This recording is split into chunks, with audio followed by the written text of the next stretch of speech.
Hi everyone, welcome to my channel MG Edu Space. So today we will start the quick revision for the chapter circles. In this chapter, there are few terms again हम revise कर लेते हैं. वैसे last video में भी हमने करा था जब हमने एरिया रिलेटेड टू सर्कल्स करा है. बट मैं फिर भी एक बार इसको फटाफट से करा देती हूँ. सेंटर आपको पता है सर्कल का बिल्कुल जो सेंटर में ये पॉइंट जहाँ पे आपका कोई भी दो डायमीटर्स इंटरसेक्ट करेंगे. And radius is the distance from this centre till this boundary of the circle. There are infinite number of radius in a circle. Diameter, any line which is passing through the center of the circle and touching at the two other ends of the circle. Like जो circumference से start होके circumference पे खत्म हो but center से pass करे. Chord, chord होता है any line on the circle जो सेम साइड को ही टच करेगी सर्कल के कोई दो साइड्स को. बट द थिंग इज कि it can passes through the centre और इट कैन नॉट बी. जरूरी नहीं है ये सेंटर से ही पास करे. बट अगर ये सेंटर से पास कर जाती है ऐसे सेम जैसे डायमीटर था तो ये लॉन्गेस्ट कोड होती है सर्कल की. बाकी जितनी कोड्स होंगी ये सारी ये सब कोड्स हैं. एंड जरूरी नहीं इस तरफ को कहीं पे भी बना लो. बस उस लाइन के दोनों जो एंड्स हैं वो सर्कमफ्रेंस पे होने चाहिए. So this is called tangent line touching the boundary of the circle at one point. Just ऐसे टच करके जाएगा. तो जो भी ये पॉइंट पे टच करेगा this is known as point of contact and this is tangent. अब जो ये सीकेंट है सीकेंट एंड टेंजेंट में क्या डिफरेंस हो गया. सीकेंट एंड टेंजेंट में डिफरेंस होता है टेंजेंट तो टच कर रहा है सीकेंट कट कर रहा है. फिर आगे सीकेंट और कोड सिमिलर लग रहा है. ये देखो ये भी तो टच ही कर रहा है दो साइड्स पे बट सेकेंड लाइन को रिप्रेजेंट कर रहा है कोड लाइन सेगमेंट.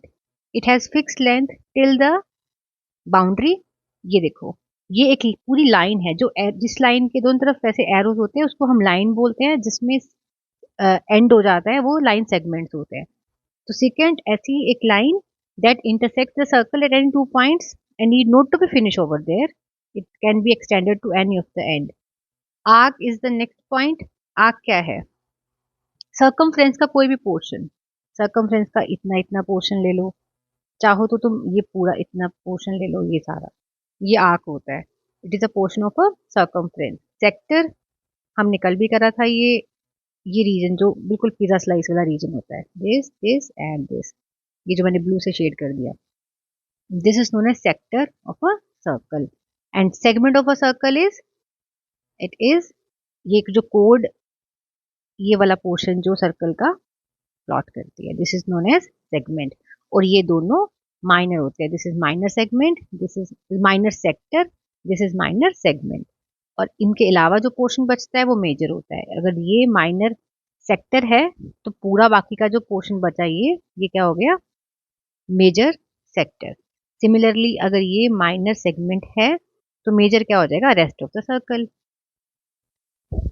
कुछ फिलअप्स या कुछ क्वेश्चंस में point of contact word use हुआ होता है तो वहां पे आपने समझना है कि सिर्फ इस एक पॉइंट की बात हो रही है.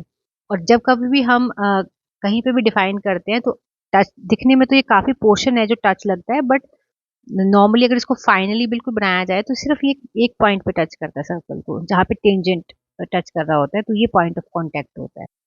और अगर कोई मेरे को लेंथ ऑफ टेंजेंट कहेगा तो टेंजेंट नॉर्मली क्या है जब आप सर्कल ऐसे प्लॉट करते हो तो आप एक लाइन प्लॉट करते हो जो ऐसे टच करके जा रही तो ये टेंजेंट ही है. अब कोई छोटी लाइन भी बना सकता है. तो आपने लेंथ ऑफ टेंजेंट को कैसे डिफाइन करना है जहां से आपने स्टार्ट करा है. क्योंकि ऑब्वियसली ऐसे तो पक्का ही गिवन होता है कि from a point draw a tangent to this circle. तो अगर मैंने इस पी पॉइंट से प्लॉट करा है और मैं यहाँ तक ये सर्कल को टच करने तक पहुंची आगे चाहे मैं यहाँ तक बनाऊं चाहे मैं यहाँ तक बनाऊं चाहे मैं इसके बियॉन्ड ले जाऊं आपने बस वो पॉइंट ऑफ कांटेक्ट देखना है. इफ इट इज ए तो ए पी जो है ये लेंथ ऑफ टेंजेंट होगा.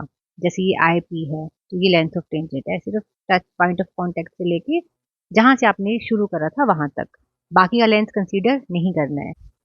अब ये देखो there are exactly two tangent to the circle through a point lying outside the circle. ठीक है. तो किसी भी एक पॉइंट से एक सर्कल के ऊपर एग्जैक्टली दो ही टेंजेंट प्लॉट हो सकते हैं. जैसे ये हो गया और एक ये वाला हो गया. इससे ज्यादा नहीं हो सकते. और इसमें हमने एक थ्योरम भी करी हुई है कि इस पॉइंट P से लेके T1 तक का डिस्टेंस, P से लेके T1 ये वाले टेंजेंट तक का डिस्टेंस, बोथ आर इक्वल। ये जो डिस्टेंसेस होंगे ये इक्वल होंगे। मैं इसको हाईलाइट करती हूँ 1 मिनट ब्लू से। इट इज यहाँ से लेके यहाँ तक, यहाँ से लेके यहाँ तक, this distance is always be equal.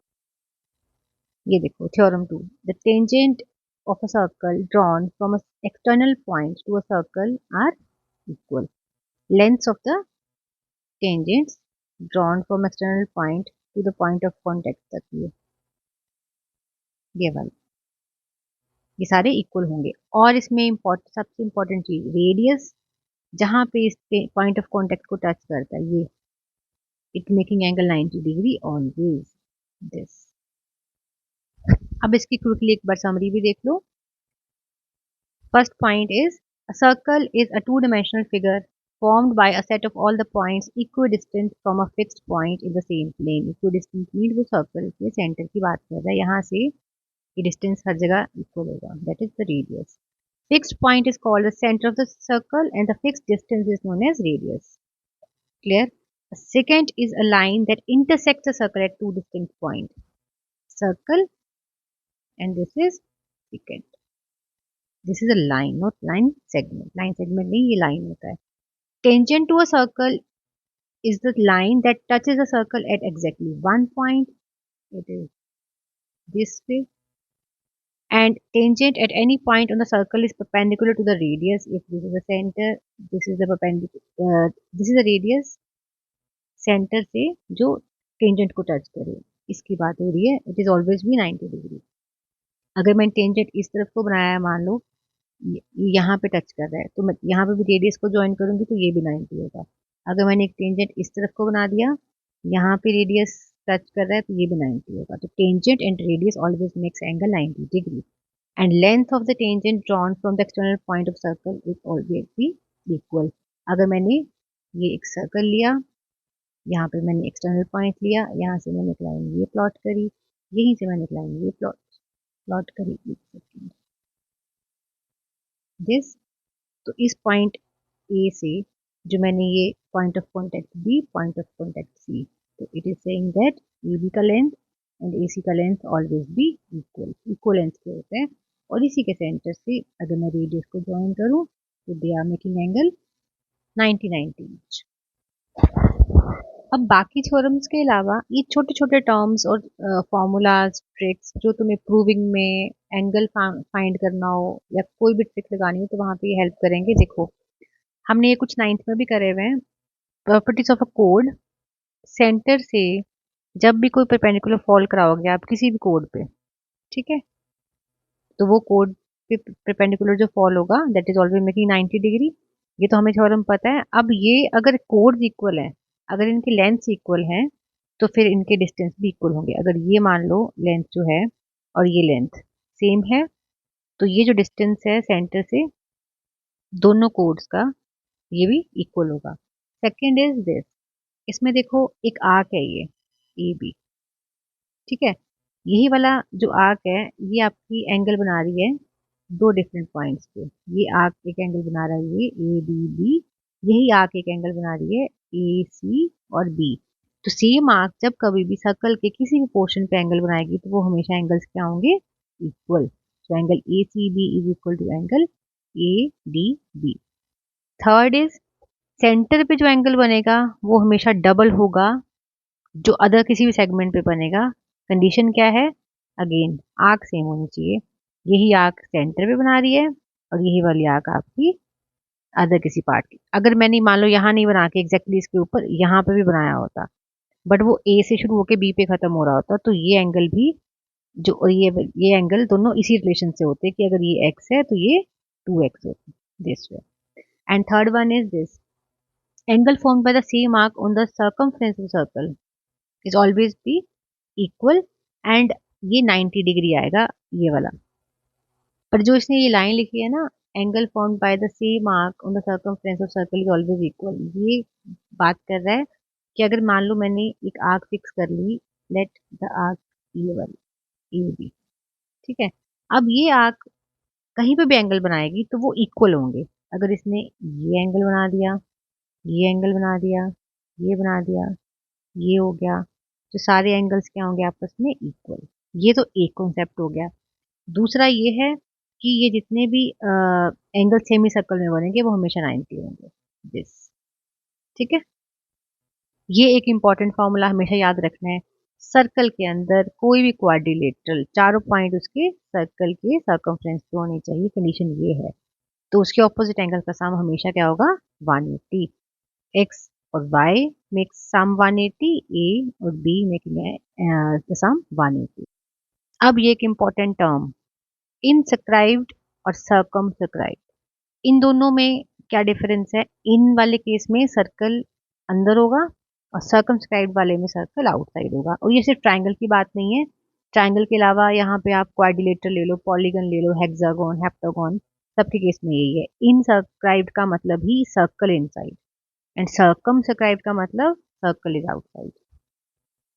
ये देखो, ये भी इनस्क्राइब्ड सर्कल है ना, तो सर्कल इनसाइड और किसके क्वाड्रिलेटरल के। तो जरूरी नहीं है ट्राइंगल के लिए वैलिड है, ये हर पॉलीगन के लिए वैलिड है। And yes this last thing, inscribed circle के अंदर दिस, जहाँ पे भी आप इसकी एंगल बाइसेक्टर्स प्लॉट करोगे, अगर मैंने एक ट्राइंगल लिया, उसके तीनों एंगल्स ये इनके बाइसेक्टर बनाए, तो जो बाइसेक्टर जहाँ से पास करेंगे तीनों, जिस पॉइंट पे भी वो इंटरसेक्ट करेंगे, वो हमें उस जो अंदर सर्कल बनेगा ना उसका सेंटर दे देगा। तो अगर मुझे एक ट्राइंगल पता है और मुझे उसके अंदर सर्कल बनाना है, तो मेरे को जगह जगह रख के उसके सेंटर प्लॉट करके नहीं देखना कि वो कहाँ टच करेगा। तो सिंपली ये एंगल्स बनाने हैं, इनके मुझे बाइसेक्टर्स बनाने हैं, जहाँ पे एंगल बाइसेक्टर टच करेंगे ये सेंटर हो जाएगा। यहाँ पे कंपास रख के जब भी आप सर्कल बनाओगे तो डेफिनेटली वो तीनों साइड पे टच करेगा। सो यहाँ तक आपके एंगल के प्रॉपर्टीज, टेंजेंट, कोड, सारे सर्कल्स रिलेटेड हमने जितने भी थे कर लिए। थ्योरम आएगी तो उसमें कुछ टर्म्स आती हैं, ये इंस्क्राइब्ड हो गया, सप्लीमेंट्री की कंडीशंस होती हैं, तो ये फॉर्मूलाज कर लो एक बारी रिवाइज। फिर मैं नेक्स्ट वीडियो डाल रही हूँ अभी, जिसमें लास्ट ईयर प्रीवियस ईयर जितने भी 5-6 सालों में जो सर्कल चैप्टर के इंपॉर्टेंट थ्योरम या क्वेश्चन या प्रूविंग होगी, तो वो हम वहाँ पे कर लेंगे। क्विकली सबको रिवाइज कर लेना, और इन क्वेश्चंस में एक बात का ध्यान रखना है, अब से पहले जो चैप्टर्स करें सब कैलकुलेशन बेस्ड थे, कोई एक दो लाइन आप नहीं भी लिखते हो थ्योरेटिकल तो फिर भी चल जाता है। इन क्वेश्चंस में given to prove, construction, proof, steps, end में प्रूफ लिखना, जब प्रूव कर रहे हो तो उसमें साइड में रीजंस मेंशन करना, वो सारा पैटर्न आपको अच्छे से आना चाहिए। हर स्टेप के मार्क्स होते हैं। सो इन चैप्टर्स को अब लाइटली नहीं लेना, इसमें आपको अपनी प्रेजेंटेशन का बिल्कुल अच्छे से ध्यान रखना है। सो मिलते हैं नेक्स्ट वीडियो में, till then take care, thank you.